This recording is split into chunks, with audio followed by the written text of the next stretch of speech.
Thank you. Good afternoon, everyone. I'm Anne Fung from San Francisco, a medical retina specialist and also chief medical officer at Perceive Bio. I am so honored. Thank you so much to Caroline, Baumel, and Maureen for inviting me to chair this illustrious panel today. We hope we'll be answering the questions that matter to you today. So if there's anything really hot on your mind, go ahead and raise your hand because we'll fire it at the panel. Anyone? Alrighty. So to get going, who would like to go first? Always so fun when we have some really good minds. David, thank you for screeching out of your clinic just now. Congratulations on making here at in time. So thank you. Good time. I know. He must be a great driver too. So David, you've thought a lot about imaging, about function, and same too, Roy. You know, function is hot on all of our minds right now. We know that EMA cares deeply. They want to see functional proof of efficacy because, you know, if it's not working, if patients aren't seeing better, then why should we approve it and pay for it? So I think this is kind of a shared question for you guys. As we have imaging, you're starting to correlate more of the different pixels with function, but then we have functional measures, BCVA, low luminance visual acuity, different kinds of microperimetry. Could you two please comment on what's most exciting to you today and let's say in 5 years, the year 2030? Where are we going to be? Well, I think that we know in the clinical context of GA versus neovascular AMD, finding visual acuity improvement, capturing that in a clinical trial is going to be difficult. And so with the neovascular AMD trials, we were able to really, I think, arrest neovascular AMD, resolve exudation, and improve visual acuity just using a Snellen chart. But I think we're going to have to be more sophisticated with GA, and Snellen visual acuity is probably not going to allow us to capture functional benefit. So I think we're very excited. The prior trials really didn't use microperimetry on a basis leading into the trial as a primary outcome. I think we need to design microperimetry patterns ahead of the trials, and Roy can speak to this. I know he's looked into this, maybe retrospectively, but I'm excited about integrating these into trials going forward and being able to capture, maybe not improvement, but certainly a reduction in the loss of sensitivity over time that we can integrate with the anatomical benefits in the future. Thank you. Roy?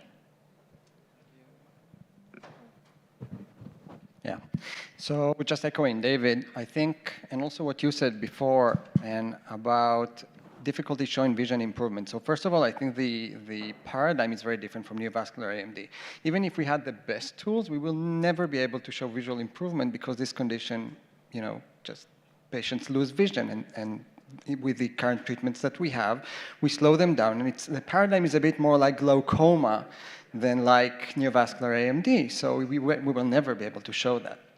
However, to capture slowing down of vision loss or functional loss, I fully agree with David. You know, David and I were also part of the RINE Initiative meeting a year ago, and we were tasked with finding which endpoints were relevant for AMD in its different stages. And I think microperimetry definitely came up as a top contender. It's the only one that can actually show structure-function relationship. And just to correct you, David, we did have in the Apellis trials microperimetry as a primary endpoint, and pegcetacoplan is actually the first drug to show a benefit in a pre-specified endpoint, but that took 3 years. One of the reasons behind that is because it's very sparse. So you asked about 5 years from now. I think there are going to be AI tools. We already see some AI tools. There are going to be AI tools, some groups are working on it, that will enable everyone with an OCT to show a functional benefit in a microperimetry like highest density grid. Thank you. We have a lot of people in here who are designing clinical trials right now. And they'd love to know, if you could have your dream microperimetry algo or pattern, what would you like to see that is easiest for patients and the site, and yet gives you the most meaningful data, if you could have anything you wanted?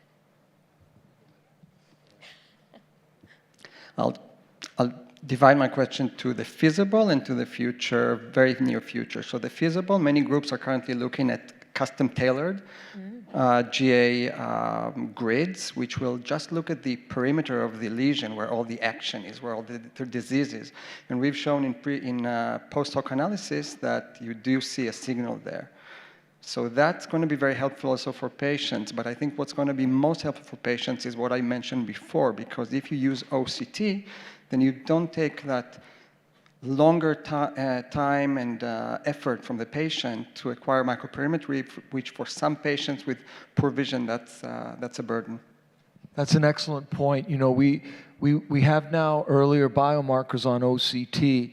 GA is probably, as identified with color fundus photography and FAF, probably the furthest at the end of the line.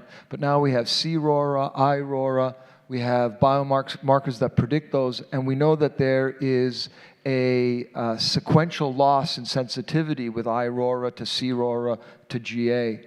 And then testing around the edges of GA, that so-called banded pattern, for example, that we see with autofluorescence, the sensitivity seems to be a little bit better. Maybe we'll capture more readily a slower decline in that sensitivity around those edges, and in those pre-end stage lesions as well, as we have now identified with OCT. So using those, I think, patterns to capture those earlier, I think, biomarkers on OCT and integrating OCT in addition to autofluorescence, I think, is probably what we'll see in the future to better power these studies to identify efficacy. Nice. So just to summarize, is it that you would look for an OCT FAF integrated creation of a custom grid for your patients so that you are testing over the areas of IRORA and CRORA and then those foci? I think that's as a basic principle. I think that's correct. I think it'll be a little bit more sophisticated, the exact patterns, but I think that's exactly right. Okay, I'm sure there's someone who can develop that for us out there, so please start working on it. So, Alan, I'd like to switch it to you now. As someone who is taking care of a lot of GA patients in Mobile, Alabama, you are prescribing, and a big part of prescribing is actually getting the pre-authorization and the payer coverage of it. Can you comment on what your experience is like with that? Who's getting covered easily? What proof points are some of the medical directors wanting? And how do you see this moving forward? Because this ties into the functional evidence that we think we need to develop. Sure, and this also ties in well with one of the later panels today, which I'm really looking forward to hearing. In Lower Alabama, in my patient population, we probably have 80 to 90% penetrance of Medicare Advantage plans. So when we didn't have good days this year, it was really, we had to get very creative. We were relying on samples when the companies didn't have samples or our patients went without treatment. It was certainly less than optimal. Some of the companies are trying to get a copay assistance program on their own, which has been a bit of a Band-Aid, but since there are no biosimilars for the complement inhibitors, if the insurance is not covering or only covering 80%, if we don't get samples, the show's over. So these Medicare Advantage programs, these are basically Medicare run like an HMO. Is that right? Sort of a pool of money for a region. Correct. And so how have the Medicare Advantage plans approached this? What do they tell you is available to your patients? Is it a certain number that they'll go up to, or how do they decide who they're going to pay for? That's a good question. They go up to, they'll tell us, or they'll tell the patients they're approved, but they won't tell them they're only approved for 80% of the cost of the medicine. And then we have some of the Medicare Advantage plans, about 10% of our patients on the Medicare Advantage plans, they're covered.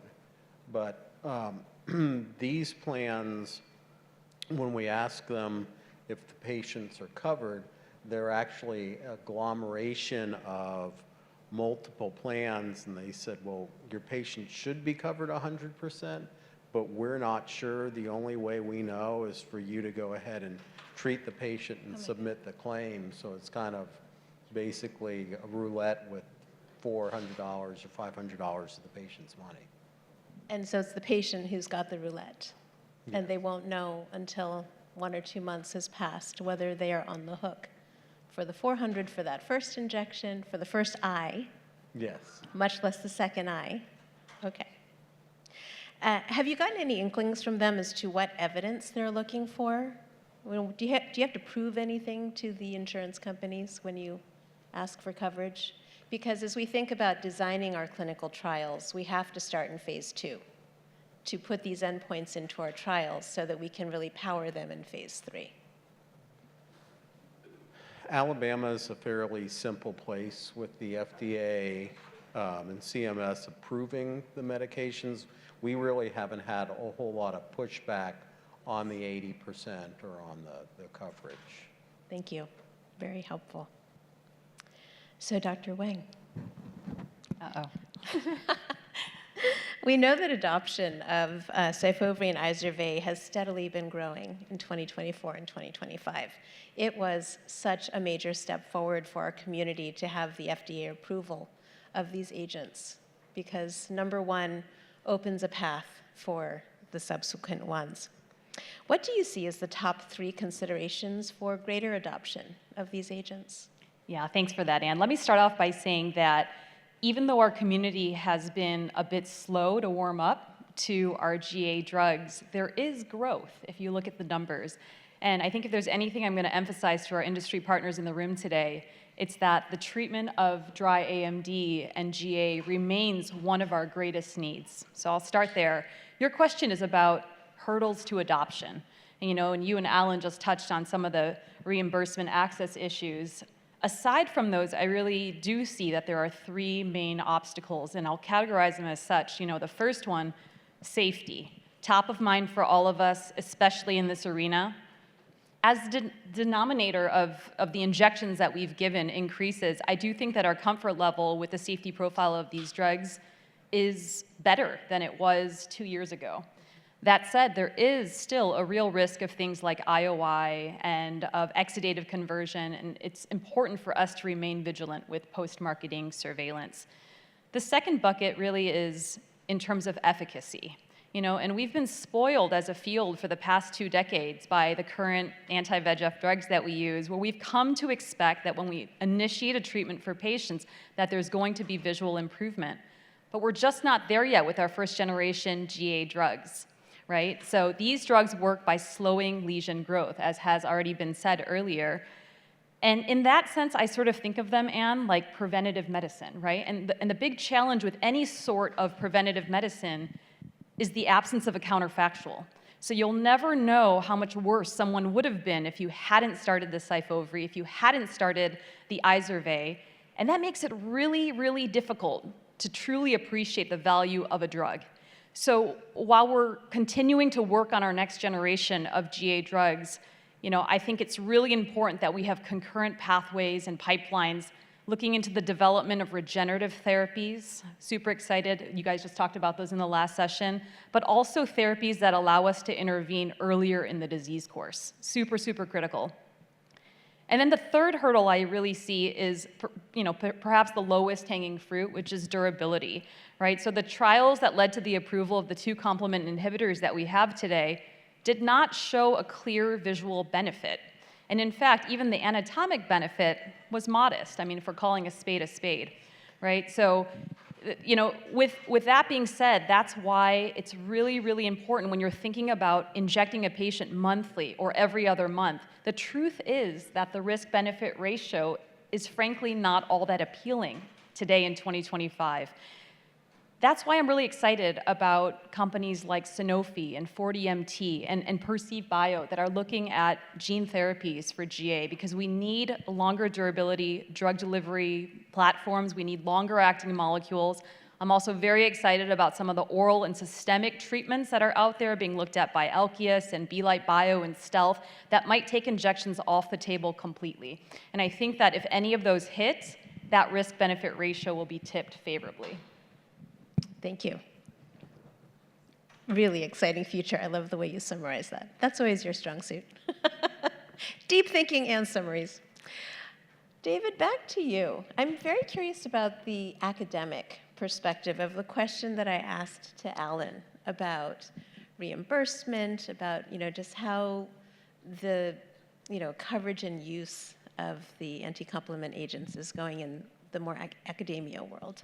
I mean, anyone who knows me would probably guess that I'm not too concerned about those kinds of things. So I have long discussions with my patients, and if they want the drug, I give it to them. I wouldn't say I'm Phil Rosenfeld with 150 patients who've been injected with it, but I have, a dozen or so that I'm injecting. Just one this morning who actually had 2100 vision and pericentral GA with central GA in the other eye, and she was adamant that she didn't want her right eye to become like the left eye, even though it was a 2100 eye with atrophy and encroaching fixation. So I've agreed to inject her. And I track the imaging with on-phoso CT and autofluorescence, and if they want the drug, I give it to them, and I just let my administrative staff let me know if they're eligible or not. I haven't heard any issues with the patients that I started treating over the last 6 to 12 months. Thank you. Very helpful. I'm going to shift us a little bit into a slightly different direction, which is the quality of imaging that we collect in these studies. I think a lot of us design a clinical trial, we have our imaging protocol, we just kind of assume that the images are going to magically be the highest, well-centered quality that we're looking for without any patient motion artifact. Roy has recently programmed some AI algos looking at the subretinoid drusenoid deposits, otherwise known as reticular pseudodrusen. And I noticed in your work that one of the first steps was to actually filter out unusable images. Can you comment on, and David too, as a deep imager, can you comment on acquisition protocols, reliability, reproducibility? What do we need to be aware of as we're running clinical trials? It's an excellent question. So, in the context of a clinical trial, we do have standards that are being provided by experienced technicians who are trained how to take these images, and there's quality control.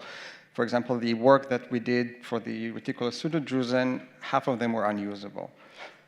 That was not a clinical trial. That was a real life in the UK, real life study in the UK. I'm just comparing to show that, for example, with Apellis, we have a lot of AI studies. All of them, like you say, require very good image quality, and the vast majority, more than 90%, were actually good quality. So I think for a clinical trial, we have less of that issue, at least at Apellis. What are the key factors? How do you maintain quality? What do you look for? It depends on what you want to do with it, right? So if you want to use it for an AI, and I think we would need to use that maybe in future clinical trials to enrich populations of patients or to assess efficacy on some endpoints, then you need to make sure that what you're looking for example, if we looked for reticular pseudodrusen, you have to see them well. The AI is not something vague. It's like a human. If a human can do the job, then the AI can do the job. So if you can see the outer retina, all the like Aurora and Aurora that was mentioned before, then it should be fine. Because David, you look at very small things on OCT with Aurora and Aurora. I'm curious, David, Christina, Alan, you each run practices. How do you look after quality of imaging? And well, what's your feedback to your team? Autofluorescence, especially with averaged systems like the Heidelberg, can be very technician and very patient reliant. and it requires a compliant patient and a skilled technician. And so using Heidelberg autofluorescence to track the progression of, for example, to track the progression of atrophy is difficult. I use Optos a lot of the times just because it's so much easier to capture the images and overlay the images, but the limitation of autofluorescence, of course, is it's a binary system. Even with simple tools like Optos imaging, where you're not averaging the autofluorescence, the capture of the hypoautofluorescence can be poor quality. And also tracking it in relation to fixation can be difficult. And so I often now will also look at the en-face OCT. It gives me sharper margins to track the hypertransmission, which usually co-localizes with the hypoautofluorescence. So I know exactly where that atrophy is in relation to fixation. And I also have a reliable way to track it over time, over 6 months, over a year. And I think that that's very important information for you to have to decide if you want to treat the patient, and also to give the patient. They always want to know, okay, I have atrophy next to fixation or threatening fixation, but is it progressing towards the center? And I think those tools, the OCT, tracking those areas of atrophy as they move towards fixation are very important for the patient and very important in your decision process. And I think in some ways they give you a little bit more reliable information in contrast to the autofluorescence. And that, I think, will be the wave of the future. I agree with all of that. Can I just add, Anne, also, I think it's more than just the capture of the images, which is so important. Anyone who's ever been in a clinical trial or worked in a reading center knows that that is easier said than done, right? And so that is definitely a limitation. But I think more so, I'm primarily a clinician, and I think about the translatability of that to my day-to-day, where we have 4 to 6 minutes per patient these days. And if you look at all of the detailed information that our amazing imaging does give us these days, it does often require software, manual segmentation, and quite a bit of time to sort through all of the little details to really be able to glean the information that you're looking for. So to that point, I really do think there's a lot of opportunity here for advancements in terms of AI algorithms and other automated software programs that are going to allow us to do that quickly and efficiently so that we can actually translate that technology, pull it in, and apply it to patients, which is what we all want at the end of the day. So for anyone developing algos, I have 2 fabulous potential ad board members for you. Alan, how about you? How do you work with your imaging team in a busy clinic? And what do you do when you get an image that you're like, guys, I can't read this? Because it happens. Yeah. Maybe not to you, it happens to me, and I'm always like, because I'm 5 patients late by that point. Yeah. It certainly happens, and I will send patients back for re-imaging, but I think Christina's point is spot on, is that in a busy clinic, you need an AI read to really help you. It just isn't, time does not permit you to actually look at the raw data yourself and see. And I have, the other conversation I have with the patients is they'll ask me how they're doing after 3 months of treatment. And again, these, as Christina was saying, these slow down the rate of progression of atrophy.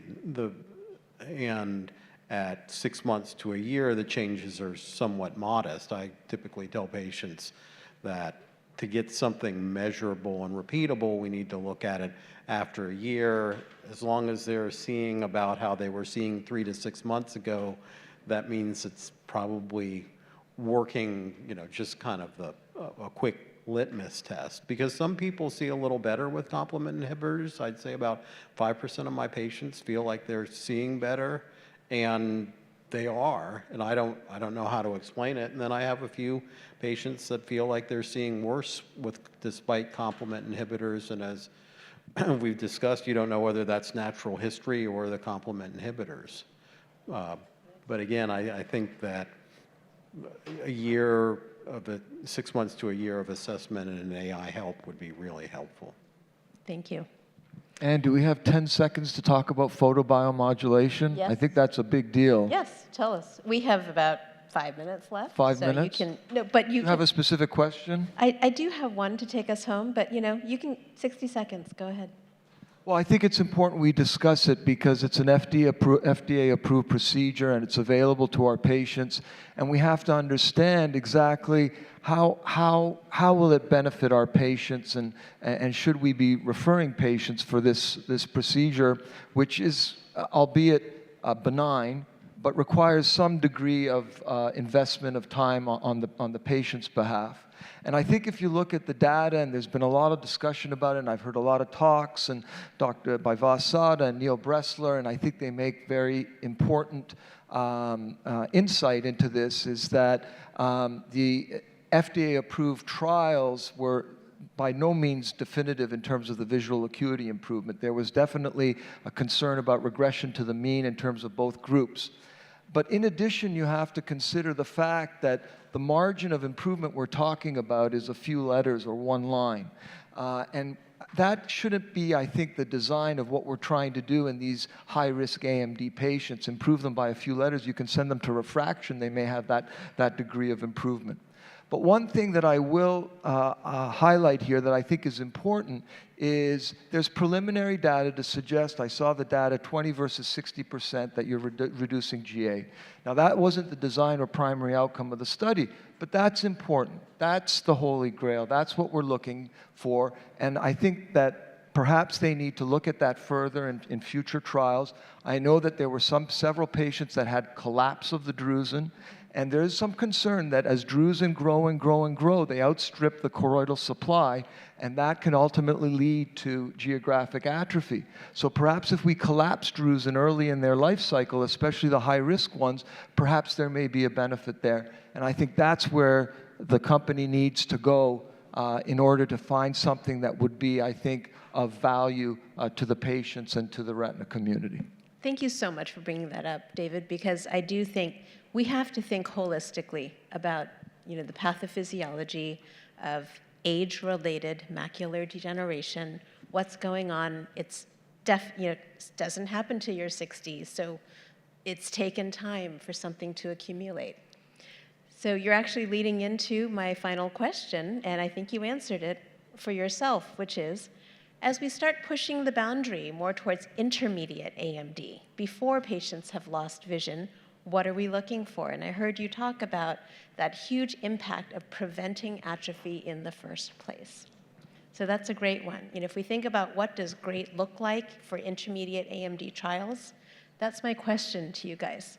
So David, I'm going to take that as your answer because we cut into our 5 minutes. Roy? I think that's kind of the holy grail, right? We need endpoints that we can use in clinical trials for earlier AMD. We have studies like MacuStar that are looking into them. We don't have the answer yet.